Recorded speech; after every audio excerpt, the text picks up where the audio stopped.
Hello, book lovers and self-improvement enthusiasts. You're listening to the Whiz Books podcast, where we uncover insights to reshape habits, enhance productivity, and gain fresh perspectives.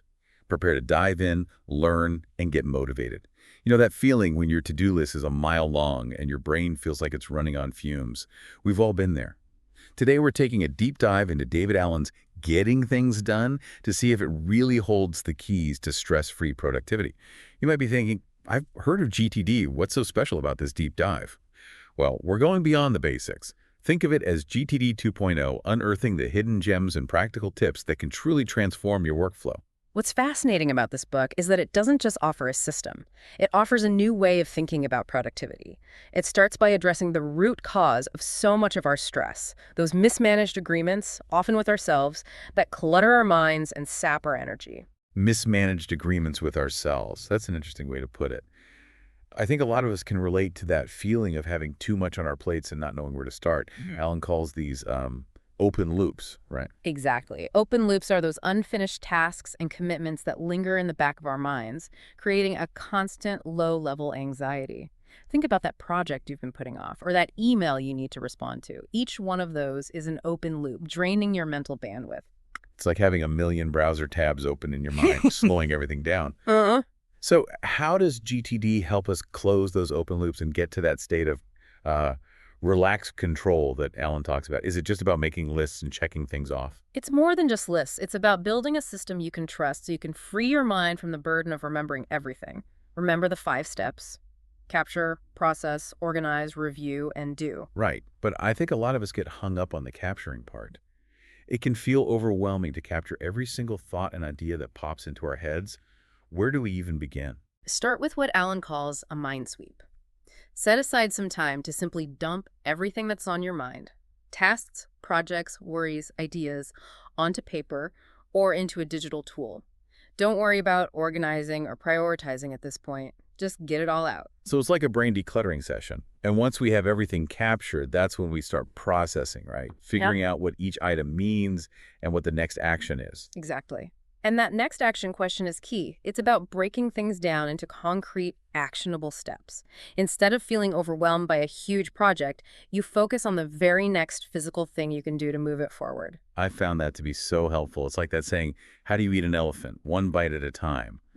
Breaking things down makes them feel less daunting. Absolutely. And once you know the next action, you can organize it by context. For example, if the next action is to make a phone call, it goes on your calls list. If it's something you can do at your computer, it goes on your at-computer list. So it's about aligning your actions with the resources and environment you have available. That makes a lot of sense. Now, what about the review part? I'll admit, I've struggled with that in the past. It can feel like just another task to add to my already overflowing to-do list. I get it, but the weekly review is crucial for making GTD truly effective. It's where you step back, look at your entire system, and make sure everything is still on track. Think of it as a weekly recalibration to ensure you're focusing on the right things and making conscious choices about how you spend your time. So it's not just about getting things done. It's about getting the right things done, right? Exactly. And that's where the do part comes in. Once you have a clear picture of your priorities and next actions, you can trust your system and focus on executing those actions effectively. I love the idea of trusting the system. It's like having a reliable co-pilot who's always got your back. Now let's dig a bit deeper into some of the key concepts from Getting Things Done that really stood out to us. One that's particularly powerful, and we touched on it earlier, is the idea of those open loops and their connection to stress. The book argues that these unfinished tasks and commitments are a major source of anxiety because they constantly pull at our attention. Think about it. How much mental energy do you waste trying to remember everything you need to do? Oh, I know, I've been there.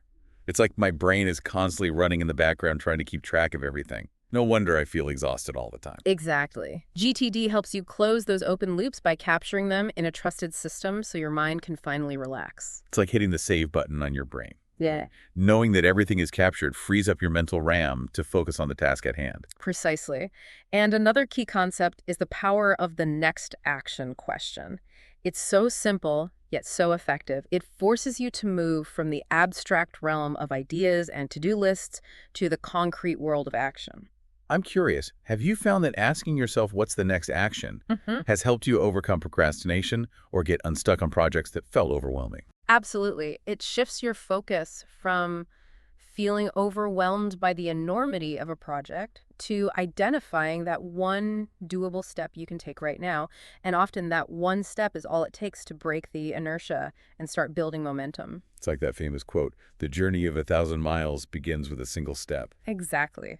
And GTD provides a framework for taking those single steps consistently, leading to significant progress over time. Now, another concept that I found helpful is the idea of context lists. I used to have one giant to-do list, and it was so overwhelming. Grouping tasks by context like calls, errands, or at computer has made a huge difference in my productivity. Context lists are a game changer because they help you maximize your time and focus. For example, if you have 15 minutes before a meeting and you're near your computer, you can quickly knock out a few items from your at computer list. It's about being strategic with your time and energy. Right. And then there's the tickler file, which is essentially a time machine for your to-dos. A time machine for to-dos. That sounds intriguing. How does that work? It's simply a system for reminding yourself about things at the right time. So if you need to send a report next week, you put a reminder in your tickler file for that specific date.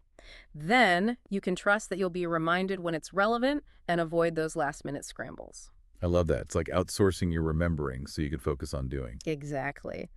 And speaking of reviewing and reflecting, let's talk about the weekly review. It's something that a lot of people struggle with, but it's one of the most powerful habits you can develop for maintaining that sense of relaxed control that Alan talks about. I have to admit, the weekly review has been a game changer for me. It's like taking a step back from the daily whirlwind to gain perspective and ensure I'm still on track with my goals. It's so valuable. It allows you to reconnect with your bigger picture, review your progress, and make adjustments as needed. It's like a weekly tune-up for your productivity engine. And it's a great opportunity to celebrate your accomplishments and acknowledge how far you've come. Absolutely.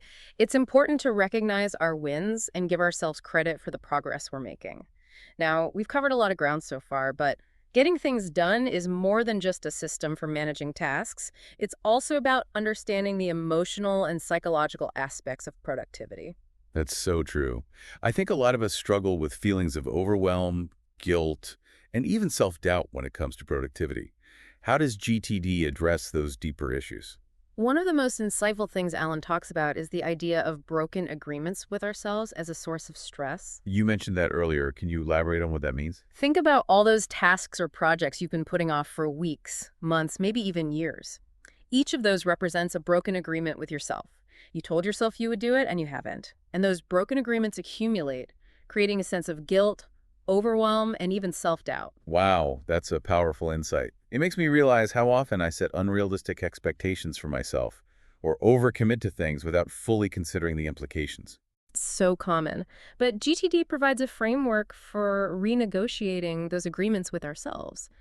It's about being honest about what we can realistically handle and making conscious choices about what we commit to. It's about giving ourselves permission to let go of those self-imposed obligations that aren't truly serving us. Exactly. And that can be incredibly freeing. It allows us to focus our time and energy on the things that truly matter and align with our values. That's a great segue into our next topic, personal insights from getting things done. Hmm. It's one thing to understand the methodology, but how do we actually apply it to our own lives in a way that feels authentic and sustainable? That's a great question. And it's something that I've been thinking a lot about as I've been implementing GTD in my own life. One of the biggest takeaways for me has been the importance of finding a system that works for me and my unique style. So it's not about following a rigid set of rules. It's about adapting the principles to fit your own needs and preferences. Exactly. And that might mean experimenting with different tools, techniques, and approaches until you find what clicks. I love that. It's about personalizing the system to make it your own. Right. And another key insight for me has been the importance of self-compassion.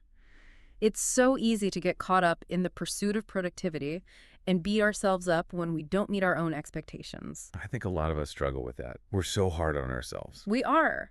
But GTD isn't about achieving some mythical state of perfect productivity. It's about making progress, learning from our mistakes, and giving ourselves grace along the way. It's about embracing the journey, not just the destination. Exactly. And that's a much more sustainable approach to productivity. Now, I'm curious, have you had any personal experiences with using GTD that you'd be willing to share? something that really illustrates the power of these principles in action. Oh, absolutely. I remember when I first started implementing GTD, it was like a breath of fresh air. I had always been someone who kept everything in my head, which led to a lot of stress and missed deadlines. But once I started capturing everything in a trusted system, it was like a weight had been lifted off my shoulders. I felt lighter, calmer, and more in control. That's a common experience for a lot of people who adopt GTD. It's like Yeah. freeing up mental RAM to focus on more important things. Exactly. And once I had a trusted system in place, I was able to be more proactive about my work. I wasn't just reacting to whatever crisis came up. I was able to make conscious choices about my priorities and focus my energy where it mattered most. And that made a huge difference in my productivity and overall well-being. That's fantastic. It's inspiring to hear how powerful these seemingly simple principles can be when put into practice. Now, for our listeners who are eager to implement GTD but might be feeling overwhelmed by the prospect of setting up a whole new system, where do we begin? What are some practical tips for getting started? Well, one of the best things you can do is simply start capturing. Just get those thoughts and ideas out of your head and onto paper or into a digital tool. Don't worry about organizing or processing them just yet. Just focus on getting them captured. That's a great tip. It's like clearing the clutter before you can start organizing. Exactly. And once you have a critical mass of captured items, you can start to organize and process them into actionable steps, using the next action question as your guide. And remember, it's an ongoing process. Your GTD system will evolve and adapt over time as you learn what works best for you. So don't be afraid to experiment and make adjustments along the way. It's all about finding what helps you stay focused, organized, and in control. Now, let's move on to some specific tips for implementing GTD in different areas of your life. We'll start with work, which is where a lot of us experience the most stress and overwhelm. Work is definitely a prime candidate for GTD. And one of the first things I recommend is creating a dedicated workspace where you can focus and get things done without distractions. Alan calls it your cockpit of control, and it's essential for minimizing resistance and maximizing productivity. And it doesn't have to be anything fancy, right? I've worked with people who transformed a corner of their kitchen table into a highly functional workspace. Exactly. It's more about creating a space that's free of clutter and distractions, where you can focus on the task at hand. And having all your tools and supplies readily available is crucial, like your inboxes, notebooks, reference files, that sort of thing. It's like having a well-organized library right at your fingertips. Exactly. And speaking of organization, Alan has some interesting thoughts on the whole concept of hoteling in the workplace, where employees don't have assigned desks. He believes that having a consistent, personalized workspace is essential for minimizing resistance and maximizing flow. Having to constantly reestablish your workspace can be a major source of distraction. It makes sense. It's like having to unpack and repack your suitcase every time you travel. Exactly. It takes time and energy, and it disrupts your flow. Alan believes that having a dedicated workspace, even if it's small, helps reduce that friction and allows you to focus on your work. So a dedicated workspace, a well-organized filing system. What else is essential for implementing GTD effectively at work? Well, Alan is a big advocate for having the right tools for the job. And that includes everything from basic office supplies to more sophisticated digital tools. He often encourages people to start with what they already have and then gradually upgrade as needed. It's more about finding tools that you actually enjoy using and that fit your workflow. And that might mean a combination of digital and paper-based tools. For example, some people prefer to manage their calendars electronically, but they still like to jot down notes and ideas on paper. I'm definitely a pen and paper person for brainstorming. There's something about the tactile experience that helps me think more creatively. I can relate to that. And Alan acknowledges that there's no one-size-fits-all approach when it comes to tools. It's all about finding what works best for you and your individual preferences. Now let's talk about another crucial aspect of implementing GTD at work: managing your commitments. One of the most insightful things Alan talks about is the idea of 100% collection. 100% collection. What does he mean by that? It's the idea that you need to capture every single task, project, or commitment that has your attention, no matter how big or small.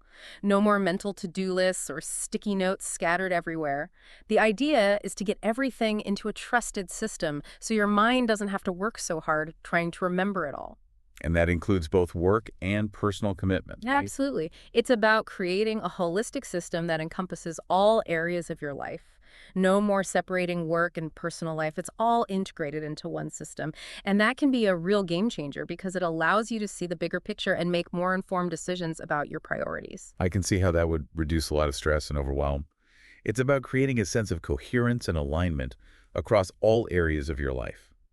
Now, I know some people might be thinking, but that sounds like a lot of work, capturing every single thought and idea. It can seem daunting at first, but it becomes more natural over time, and the benefits far outweigh the effort. It's like any new habit. It takes time and practice to become proficient.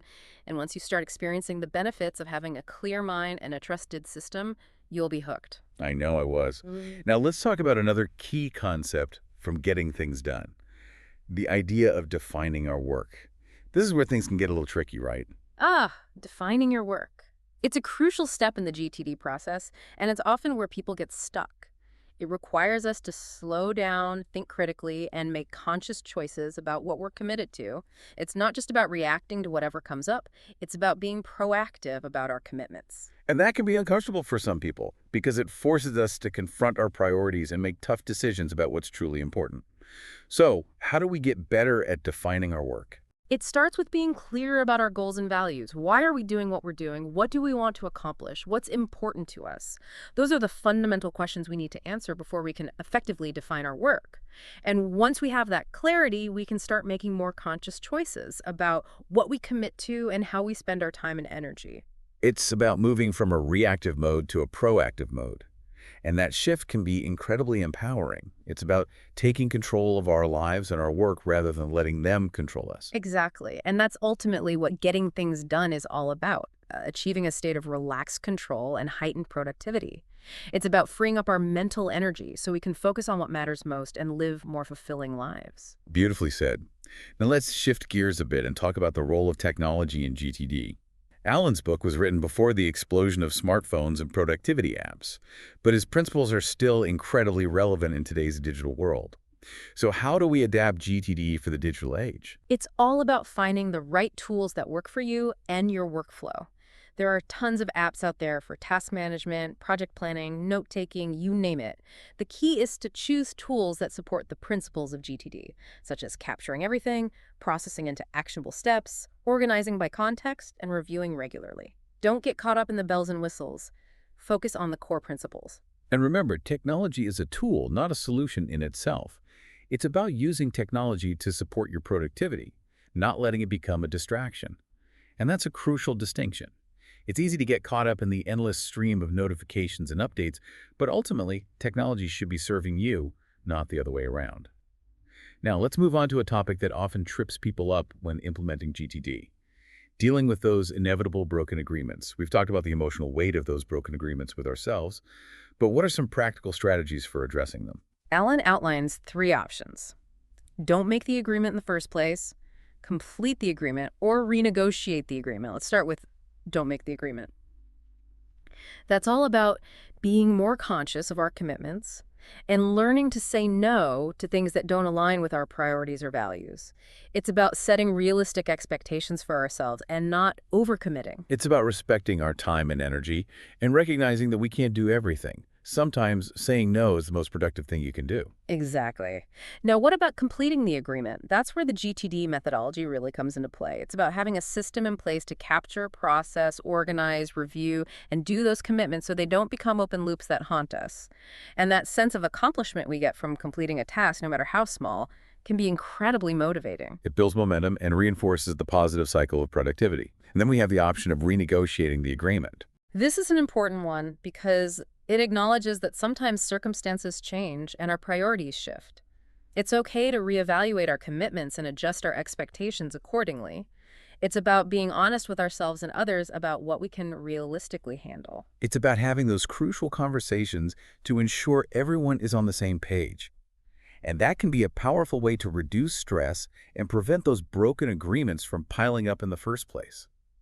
Now let's switch gears and talk about another powerful tool in the GTD arsenal, the natural planning model. The natural planning model is essentially a 5-phase process that we naturally go through when we're planning anything, from a simple task to a complex project. So it's not something we have to learn, it's something we already do intuitively. Exactly. Alan just provides a framework for understanding and leveraging that natural process. And what are the 5 phases? They are defining purpose and principles, envisioning the outcome, brainstorming, organizing, and identifying the next actions.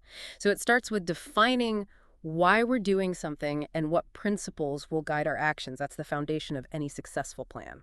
Then we move on to envisioning the outcome. This is where we paint a picture of what success looks like. Exactly. And that vision helps us stay focused and motivated as we move through the planning process. Next, we have brainstorming. This is where we generate ideas and explore possibilities. It's about getting creative and thinking outside the box. Right. And Alan emphasizes the importance of not censoring ourselves during this phase. No judging or evaluating ideas prematurely. No judging, just letting the ideas flow freely. Exactly. Then comes organizing. This is where we start to structure our thoughts and ideas. We identify the key components, group them logically, and create a plan of action. And finally, we identify the next actions, those concrete physical steps we need to take to make things happen. And that brings us full circle back to the core principle of GTD. It's a beautiful system. It takes something that can feel overwhelming, planning and executing projects, and breaks it down into a clear, actionable process. And it leverages our natural planning abilities to make the process feel more intuitive and less stressful. Exactly. And one of the things I love about the natural planning model is that it's not just about projects. You can use it to plan anything, from planning a vacation to figuring out your next career move. The principles are the same. That's a great point. It's a versatile framework that can be applied to all areas of life. Now, let's talk about one of the most important aspects of GTD, the weekly review. This is where the rubber meets the road, right? The weekly review is where the magic happens. It's your opportunity to step back, gain perspective, and ensure your system is still serving you. It's like a tune-up for your productivity engine. And Alan recommends setting aside a specific time each week for your review. I prefer Friday afternoons. It's a great way to wrap up the week and prepare for the week ahead. That's a great time to do it.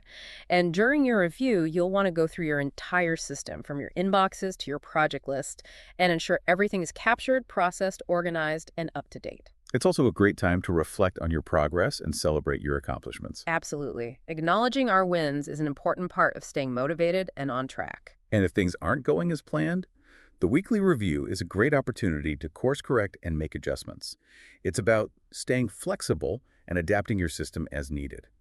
Now, I'm curious, what are some of the common pitfalls people encounter when implementing GTD? What are some of the things that trip people up? One of the biggest mistakes people make is trying to do too much too soon. They get excited about the methodology and try to overhaul their entire life in one fell swoop. And that's a recipe for overwhelm and burnout. It's much better to start small and gradually build your system over time. Focus on one area of your life, like work or personal tasks, and then gradually expand your system as you become more comfortable with the principles. That's great advice. Start small and build from there. What are some other common pitfalls? Another common mistake is not capturing everything. People try to keep some things in their head thinking they'll remember them, but inevitably, those things slip through the cracks. The power of GTD lies in capturing everything so your mind doesn't have to hold on to it all. It's about creating a trusted system you can rely on. It's like building a muscle. It takes time and repetition to develop the habit of capturing everything. Exactly. And another pitfall is not processing your inboxes regularly. People let things pile up, and then it becomes a daunting task to go through it all. The key is to process your inboxes frequently, ideally daily, so you can stay on top of things and prevent those open loops from multiplying. It's about keeping the flow moving. That makes sense. And finally, one of the most common mistakes is not doing the weekly review. People skip it thinking they don't have time, but it's actually one of the most important things you can do to maintain your system. The weekly review is where you reconnect with your goals, review your progress, and ensure your system is still serving you. It's where you make those crucial adjustments and keep your productivity engine running smoothly. And that's the key to achieving lasting, sustainable productivity. Now, let's shift gears and talk about one of the most powerful tools in the GTD arsenal. The next action question. We've touched on this before, but I think it's worth diving a little deeper. What makes this question so effective? The next action question. It's a simple question, but it can have a profound impact on our productivity. It's about breaking down those overwhelming projects into smaller, more manageable steps. And it's about identifying the very next physical action you need to take to move something forward. It's about shifting from feeling overwhelmed by the enormity of a project to focusing on that one doable step. Exactly. And that shift in perspective can be a real game changer. It takes something that feels daunting and makes it feel achievable. I know. Personally, whenever I feel stuck on a project, asking myself, what's the next action, almost always helps me get unstuck. It's like a magic key that unlocks progress. It is. It's about moving from the abstract realm of ideas to the concrete world of action. And that's where real progress happens. Now, let's talk about another concept from getting things done that can be really helpful for clarifying our commitments and making conscious choices about how we spend our time. Okay, what is it? It's the idea of the three options for dealing with any agreement: do it, defer it, or delegate it. Let's break those down. First, do it is pretty self-explanatory. If it's something you need to do and you can do it now, just do it.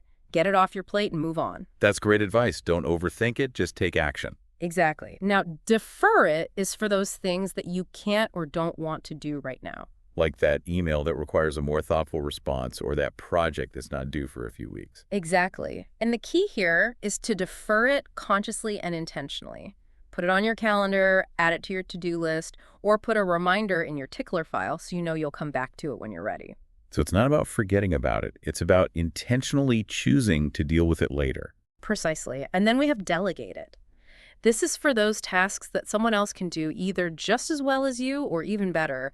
Delegation can be a Delegation can be a powerful tool for freeing up your time and energy to focus on your highest value activities. That's so true. But I think a lot of us struggle with delegation. We feel like we have to do everything ourselves. I get it.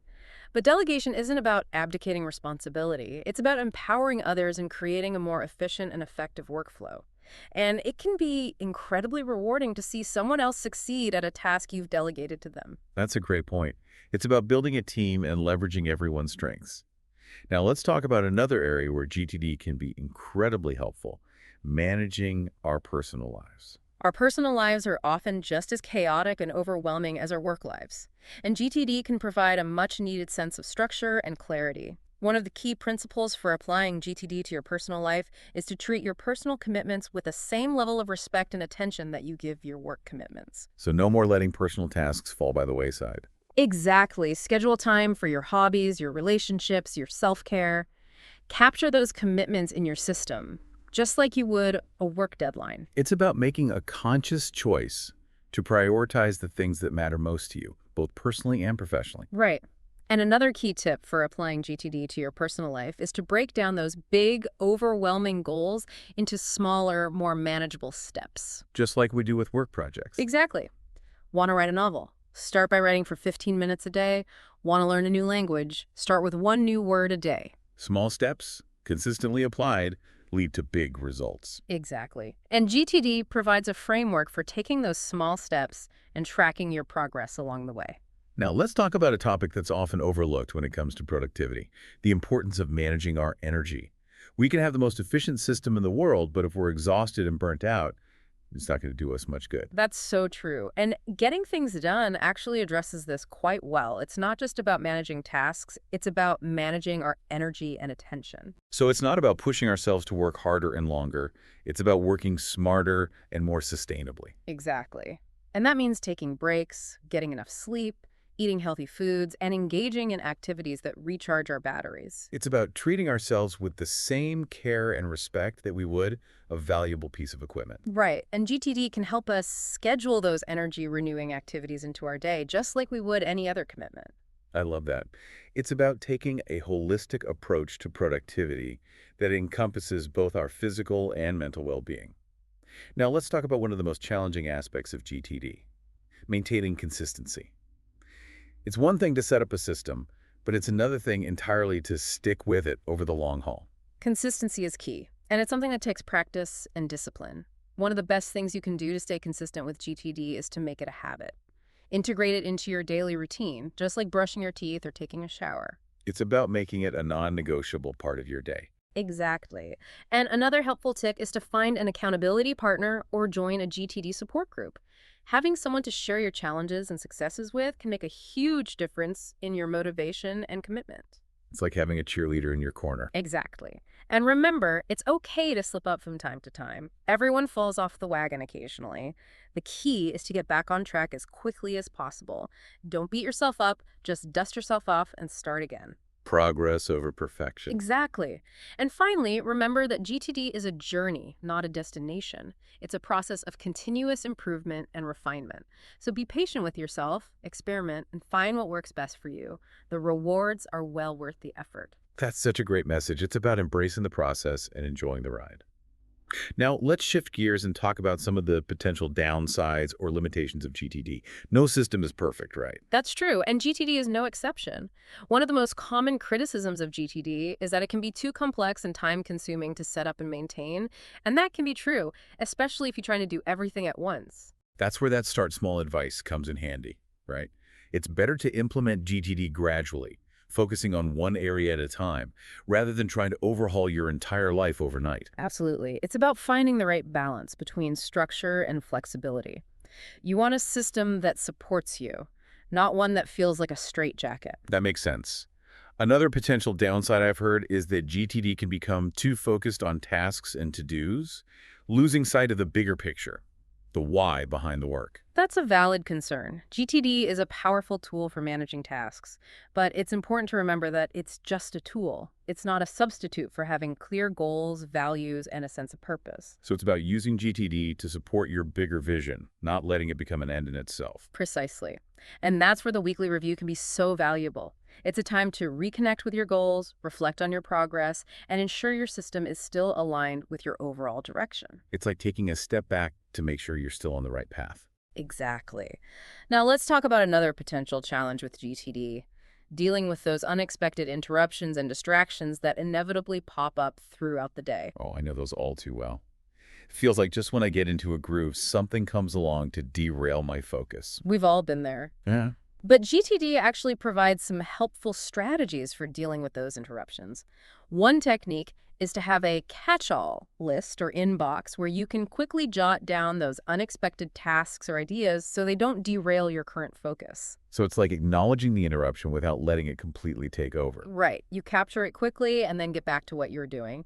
You can process and organize those captured items later during your scheduled processing time. That's a great tip. I'm definitely going to try that. Another challenge I've encountered is dealing with tasks that require a lot of creative energy or deep focus. It can be hard to switch between those and more mundane to-dos. That's a common struggle, and there are a few things you can do to manage those different types of tasks effectively. One strategy is to schedule blocks of time for those deep focus activities, just like you would schedule a meeting.